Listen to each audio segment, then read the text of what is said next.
Ever find yourself sitting across the dinner table from your wife, wondering where the spark went? You're not alone. After 20 years, routines take over, and that fiery connection you once had can feel like a distant memory. But here's the truth, it's not gone. It's just buried under the weight of life, careers, kids, bills, and the daily grind. And today, I'm going to show you how to dig it back out. Because reigniting that spark isn't about grand gestures or rewriting the past. It's about making small, intentional changes that remind you both why you fell in love in the first place. Let's get real for a second. When was the last time you and your wife had a conversation that wasn't about logistics? The kids' schedules, the mortgage, whose turn it is to unload the dishwasher. If you're like most guys, those deep talks from your early days have been replaced by a never-ending to-do list. And over time, that lack of connection starts to feel normal. But here's the kicker, normal doesn't have to be permanent. You can choose to rewrite the script. In this video, we're diving into 5 secrets that'll help you reconnect with your wife on a level you haven't felt in years. And we're starting with the most overlooked one of all, communication. Not the "hey, did you pay the electric bill" kind of communication. I'm talking about the raw, unfiltered conversations that made you stay up until 2 a.m. when you were dating. The kind where you actually listen, not just wait for your turn to speak. Secret number 1, reconnect through real communication. Here's a hard truth, if your idea of talking is nodding along while scrolling through your phone, you're not communicating. You're coexisting. And coexistence isn't a marriage, it's a roommate situation. So how do you break the cycle? Start by asking better questions. Instead of "how was your day?" try, "what's something that challenged you this week?" or "what's a dream you've been too afraid to say out loud?" Take my buddy Mike, for example. He and his wife hit a rough patch a few years back. They weren't fighting, they just weren't connecting. Then Mike started doing something simple but radical. He'd sit with her on the porch every Sunday morning, coffee in hand, and ask one open-ended question. No phones. No distractions. Just 20 minutes of real talk. At first, it felt awkward. But over time, those conversations became the highlight of their week. They laughed about old memories, vented about work stress, and even cried about losses they'd never processed. The lesson here? Depth creates intimacy. You don't need hours of therapy or a tropical vacation. You need to show up, fully present, and dig beneath the surface. Secret number 2, prioritize quality time, without the quality. Now, I know what you're thinking, we spend plenty of time together. We watch Netflix every night. But let's be honest, binge-watching Ozark while she scrolls Instagram isn't quality time. It's parallel existence. Quality time means doing something together, not just near each other. And here's the key, it doesn't have to be fancy. Think back to when you were dating. Remember how you'd plan hikes, try new restaurants, or even just drive around aimlessly, talking about nothing? That's the energy we're bringing back. Start small. Cook dinner together instead of dividing the chores. Take a walk after work, no agenda, just fresh air and side-by-side steps. Or hell, sign up for a salsa class if you're feeling brave. The activity doesn't matter. What matters is breaking the routine and creating space for shared experiences. And here's the kicker, consistency trumps grandeur. A weekly 30-minute walk does more for your connection than one fancy anniversary dinner a year. Why? Because it signals you're a priority, not an afterthought. Look, I get it. After 2 decades, it's easy to assume the spark is just gone. But here's what I've learned, the flame never really dies. It just gets smothered under layers of complacency. By focusing on communication and quality time, you're not fixing your marriage, you're peeling back those layers to reveal what's always been there. And this is just the start. Because once you've cracked open that door, once you're talking and showing up in ways that matter, you create the perfect conditions for something deeper.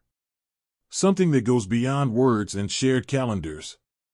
Something that feels a lot like falling in love all over again. Ready to take it further? Let's keep going. Because the best is yet to come. You know, there's a reason why the little things matter so much in marriage. Think about it. When you first met your wife, it wasn't just the big moments that hooked you. It was the way she laughed at your dumb jokes, how she'd text you out of the blue just to say good luck before a big meeting, or the way she'd steal fries off your plate like she'd been doing it for years. Those tiny, seemingly insignificant details built the foundation of your connection. And here's the secret, they're still the glue holding you together, even if life's noise has made you forget it. So let's talk about secret number 3, the one that's hiding in plain sight. Secret number 3, master the art of appreciation, even when it feels unnecessary. I'll be blunt, nothing kills a marriage faster than taking each other for granted. And after 20 years, it's easy to assume your wife knows you appreciate her. But here's the problem, assumptions are silent killers. You might think, she's aware I'm grateful, but unless you're saying it out loud, she's not. Take a lesson from my neighbor, Greg. For years, he'd come home from work, kiss his wife on the cheek, and say, "Love you," like clockwork. It was sweet, but routine. Then one day, he decided to switch it up. Instead of the usual, he looked her in the eye and said, "I don't tell you this enough, but I'm so grateful you handled the plumber today. I know that was a headache, and you saved us." His wife froze, then teared up. Turns out, she'd spent the afternoon stressed about the repair bill and felt like Greg didn't notice. That one sentence changed the entire tone of their week. The takeaway? Specificity is everything. "Thanks for dinner" is nice. "This lasagna tastes just like your mom's recipe, you nailed it" is a love language. Start small. Notice the things she does daily, packing the kids' lunches, managing the budget, fixing the Wi-Fi router again, and name them. Not as chores, but as contributions. Because when someone feels seen, they feel loved. And when they feel loved, they're far more likely to show up as the partner you fell for. Secret number 4, reignite physical connection. It's not what you think. Now, before you panic, this isn't about scheduling date nights or buying lingerie, though hey, no judgment. Let's get real, physical intimacy after 20 years isn't just about sex. It's about touch as a language. A hand on the small of her back while she's washing dishes. A foot nudging hers under the table at a family barbecue. The way you'd pull her close when she's venting about her boss, without saying a word. Here's the science, physical touch releases oxytocin, the bonding hormone, in both of you. It's why holding hands can feel like a reset button during an argument. But here's where guys get stuck, we overcomplicate it. You don't need a weekend getaway or mood lighting.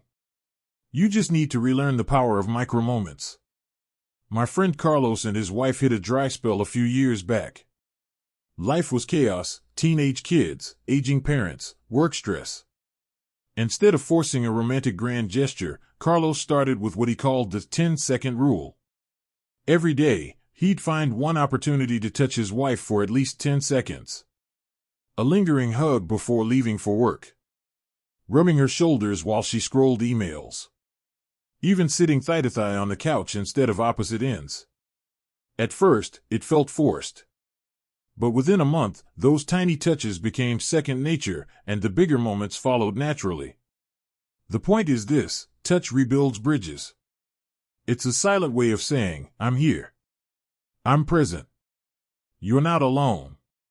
And over time, those small connections rewire the brain to associate your presence with safety, comfort, and yes, desire.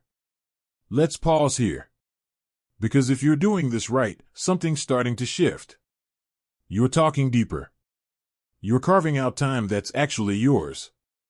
You're thanking her for the invisible labor she's been doing for decades. You're letting your hands say what words can't. And slowly, the walls that routine built start to crack. But here's what I need you to understand, this isn't a checklist. You don't fix your marriage and then coast. It's a rhythm, a daily choice to show up differently. And the wild part? The more you invest, the easier it gets. Because love isn't a static thing. It's a living, breathing force that grows when you feed it. Which brings us to the final piece of the puzzle. The one that ties all of this together, the secret that turns effort into joy, and history into a future you're both excited to step into. You've probably heard the saying, the only constant in life is change. But here's the twist nobody tells you, marriage is a team sport played in the middle of that change. Think about it, you're not the same guy you were at 25. Neither is she. Careers shift, kids grow up, hobbies come and go. And if you're not intentional about growing together, you'll wake up one day feeling like roommates who just happen to share a life. That's where secret number 5 comes in, the one that turns all the other pieces into something unstoppable. Secret number 5, grow together, not just older. Let's get real, nothing kills a spark faster than stagnation. You can communicate, appreciate, and touch all you want, but if you're not evolving as individuals and as a couple, the connection flatlines. Growth isn't about becoming different people. It's about choosing to explore new versions of yourselves, side by side. Take my cousin Jake and his wife, Lisa. They'd been married 22 years when Lisa decided to go back to school for her master's. Jake could have seen it as a threat, a new routine that didn't include him. Instead, he leaned in.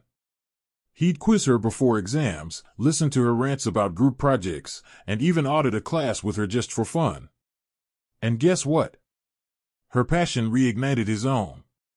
He started taking woodworking classes, something he'd put off for decades. Now, they've got this unspoken competition about who can learn faster, and their dinners are filled with stories instead of silence. The lesson here? Curiosity is the antidote to complacency.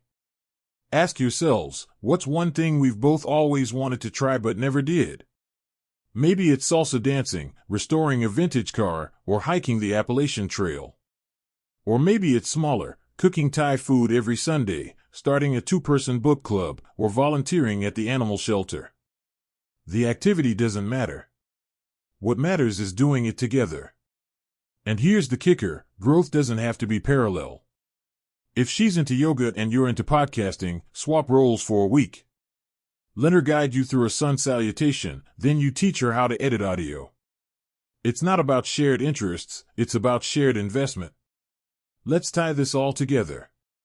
You started by cracking open real communication, no more autopilot chats.